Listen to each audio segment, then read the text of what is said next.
And so what I did was I started to design haircuts. And one haircut I had was the old man. And I shaved my head up here just like this. I did this. And I would keep the hair on the side like an old man has. And one time I shaved my whole head and had a reverse part. So I had hair up here and it kind of zigzag. So I did things to be this cool, crazy, kind of like creative kid. You know, like Crisscross came out. I was crazy, man. But I was a crazy cool kid in school. So I look in the fucking mirror, I see this letter, I'm fucked up, and I'm like, you know what, man, no one's coming to help me. In this mirror, it wasn't my mom, it wasn't Principal Freeman, it wasn't my dad, it was me. Because wasn't nobody coming back to fucking help David Goggins. That was my mindset now. And so with my non-spelling ass, I started getting these sticky notes and writing, you're fucked up. And my mom wakes up like, what is wrong with you? I go, man, I have to change because I can't stay here. I can't. I looked at myself in the mirror and I was defeated. I go, look at myself. I'm like, who am I? So I'm defeated in this mirror. And I'm like, okay, I'm changing. I said, Mom, can we please get a tutor? So we can only afford $15 a week for a tutor. So I had 4 hours a month. Okay. 4 hours a month. I had a 4th grade reading level, man. 4 hours a month for 6 months. That's all I had. So this tutor did one thing for me, very big. But basically, she saw that I was slow, very slow, and couldn't retain shit. And I think she was joking. She says, you're gonna have to write down everything 1,000 times for you to remember this. I took it as okay, roger that. So I literally went to the store and I bought these spiral notebooks. And I started literally writing down, let's say it's a math equation, the same fucking math equation over and over and over and over again. When it came to a paragraph comprehension, I couldn't read the fucking paragraph and then remember it. So we had like, I think 25 or 30 paragraph comprehension things. I had to write down the whole fucking thing, like a whole paragraph, and you don't have much time to take the fucking test. But that's how I learned. So how I learned the Navy Dive Man, it was like 1,000 pages, Navy Dive Man. I got it a year in advance and wrote the book out probably 14 times. Like the Boyle's Law, Charles Law, Gay-Lussac's Law, Dalton's Law, all these laws, but over and over, the whole manual. So it's not like, so now I've done it so many times I can go back in my mind and say, okay, page 71 was Boyle's Law. And I'm looking at it right now, and I remember writing it down so many times that it takes me and say, okay, I got it. And I can write it down almost verbatim so that's how I learned even to today. But the work ethic, people think I became this guy from running. No, I became this guy from fucking studying. I had to study for hours. What might take you an hour to learn, take me 2 days. So that's where, at the table, and my best friend Johnny remembers me like, God, you just changed. Something happened. I got obsessed. I gotta figure this out, man. I'm not going anywhere. I'm starting to lie. So when you have a messed up foundation, I started lying about everything. I wanted people to like me. I wanted to be accepted in some society of life, some social society. And I was like, man, this isn't the right way. I messed up here, I messed up here, I messed up everywhere. And so I realized the worst thing that happened to me is I lost myself. I never had myself. I never found myself. I had no self-esteem. So I knew through working out and through learning, because it took a lot for me to learn also, I started finding self-esteem. Once I found that, that's when doors started opening up. I stopped caring about people, that what they thought, being judged. Wow, if I say this, if I started right now, are you gonna make fun of me? I stopped caring about that. And that's when my life started really changing for me, slowly but surely. I say, my God, like, no, don't look at it like, I didn't care about losing weight. I didn't care about being the fastest person. I wasn't making the Olympics. I wasn't going to pros. I could barely read and write when I was in a junior in high school. I wasn't going anywhere. I saw working out as a way for me to build calluses on my mind. I had to callous over the victim's mentality. So I watched these movies. I talked about Rocky last time I was on here. I always equated training to mental toughening. Like, it always looked brutal. People waking up early and doing all these things, and it looked horrible. I was like, wow, man, I gotta start doing that. not to get better, bigger, and stronger, but that is what's going to build me. That looks uncomfortable. That looks brutal. And getting up early, I don't want to do that. Some of this long list of things I don't want to do. And through that, I found myself. I started, I'm like, you guys aren't doing this shit in high school. You guys aren't getting up at 5 o'clock in the morning, running over here in this golf course. So I started seeing myself very differently than the average human being. I was like, hold on a second. I have something they don't have.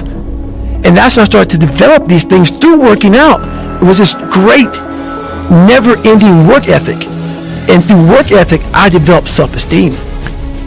It's through discipline, through self-discipline, through repetition, through tons of repetition of the same thing that you don't want to do. And that's the key thing. Through repetition of things you don't want to do, you develop mental, like an armor for your mind. You start to armor your mind, because your mind's like, okay, we suffer every day. That's what we do. We do stuff that sucks every day, and that's how I started coming up. I just started being very uncomfortable, and now it's like just a way of life. Look, dude, I believe that everybody has a gift. Every single human out there listening right now, you have a gift. The thing that you have working against you is you have all these other people now, right? 30 years ago, 20 years ago, we didn't have Instagram. We couldn't watch people and emulate them. We sort of had to learn our own little craft as we went, all right? But now we get to see what everybody's doing. And our tendency as humans is to emulate the style or the personality or the way that someone speaks or the way they do their content and all these different things. But here's the thing that you don't understand, is that by doing this, you are actually keeping yourself from becoming great. Because the most that you could ever be when you do these things is a watered down, lesser version of what someone else is doing, all right? And how do you know that your own style and your own way of doing things that you would develop little by little by little if you would just take little risks, is it going to be greater than all of those things that you watch, okay? You cannot be great being a lesser version of what already exists. You can only be great when you execute against your own potential and do your own development. And that means getting up there and looking like a clown. And it means taking little bitty steps forward every single opportunity you get. No one comes out and is just great at business or great at athletics or great at science or great at speaking. It doesn't fucking happen, man. The first speech I ever gave, I remember it, dude. There were 6 fucking people there. All right? And I had a piece of paper, and I'm reading the notes, and I was shaking. I was freaking the fuck out. There's 6 people. 6! That's where I started, man. So, this isn't a gift. It only seems like a gift because I worked so hard and so long to develop it. And you guys have to do the same thing if you want to be great. If you want to be good and you want to be effective and you want to be, not great, you just want to be good, then yeah, dude, take someone else's style. Emulate everything they do. Clearly it might work. But if you want to be great, if you want to be one of the best that's ever fucking lived at what you do, you have to understand that it's about developing our own skills. It's about developing our own style. It's about developing our own swagger. It's about developing our own selves. And we don't do that when we constantly look at other people and admire them or look at them for an example or steal their shit like so popular out there these days. So if you want to be great, guys, you have to put in the work. You have to put in the talent. It's not that everybody doesn't have the potential. Everybody has the potential. It's just they're not developing it because there's too much distraction out that we didn't have 20 years ago. So when I'm coming up, dude, I don't have people to look at. We didn't have the internet. We didn't have social media. We didn't have all these things. We had books. And if I wanted to learn how to speak or learn how to do anything, guess what I had to do? I had to go fucking do it and suck in front of everybody. And we've lost that in society now. Everybody wants to be a lesser version of something else. And guys, I'm telling you, you can't win long term doing that. My whole life, I mean, I don't know if people believe in God or what. I don't care what you believe in. There's been this unrelenting voice in my head. We all have this voice. It's the right or wrong voice. And a lot of times that voice guides us into comfort. And my voice guided me into comfort a lot. But I have this other voice I heard my whole life. Say, hey, motherfucker, what are you doing? Nah, man, we gotta go over here. We gotta go over here to that rock pile over in the fucking corner where nobody's at. That's where victory's at.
Sau cơn mưa đêm em đã làm gì giờ, khói thuốc lăn lần nhì giờ, anh chỉ muốn một đêm này không ngày ai ôm anh gì. Yeah yeah, em muốn là quê mà summer, em đã cần đi nhưng mà 30, anh không thể giữ em được bên mình. Bao nhiêu người xấu đã người ghen tị, bao nhiêu người mấy em đã quên rồi, vẫn là con mãi nằm bên tôi, giờ chỉ còn mãi nằm mong trôi. Yeah, anh chẳng thể giữ được cho em nhiều điều, có mấy con mất điều em mới không muốn. Yeah, em mới không muốn. Yeah, em nhớ muốn bên anh như khi em muốn mơ bên anh, em nhớ muốn say nhà này là mơ mà em cần anh. Yeah, mà đang mơ chỉ cần ai sai đến anh em không ngồi mãi chỉ cần ai mà đang mà sao và em muốn đêm nay em đã trôi đã biển qua cảm xúc như cơn mưa kia đang biển tối. Đã mệt mà đi mà đôi má em thật u sầu, và đi mà đôi má em thật màu nâu, và anh muốn ôm em thật chặt vào trong khu phố anh ôm lấy một tay không người thắng dài như cơn mưa anh không ngần lại. Em đã đi xa đi mất chỉ còn nay anh qua đêm cất nỗi buồn như anh không ngờ như em ta cùng với nhau xa rồi, chỉ còn cơn mưa kia đang nhạt trôi và em xa rồi, chỉ còn anh đêm nơi cơn mây mờ phôi. Mắt anh đã mở đi mascara, môi hồng như anh Grasada. Bạn em như cậu AK, pháo hoa là ta ta ta ta. Anh bay lên trên trời cao, không ngăn đao trên một vì sao mọi thứ cùng anh. Chỉ cần như anh mà bao nhau xoay men mà xuống anh em mà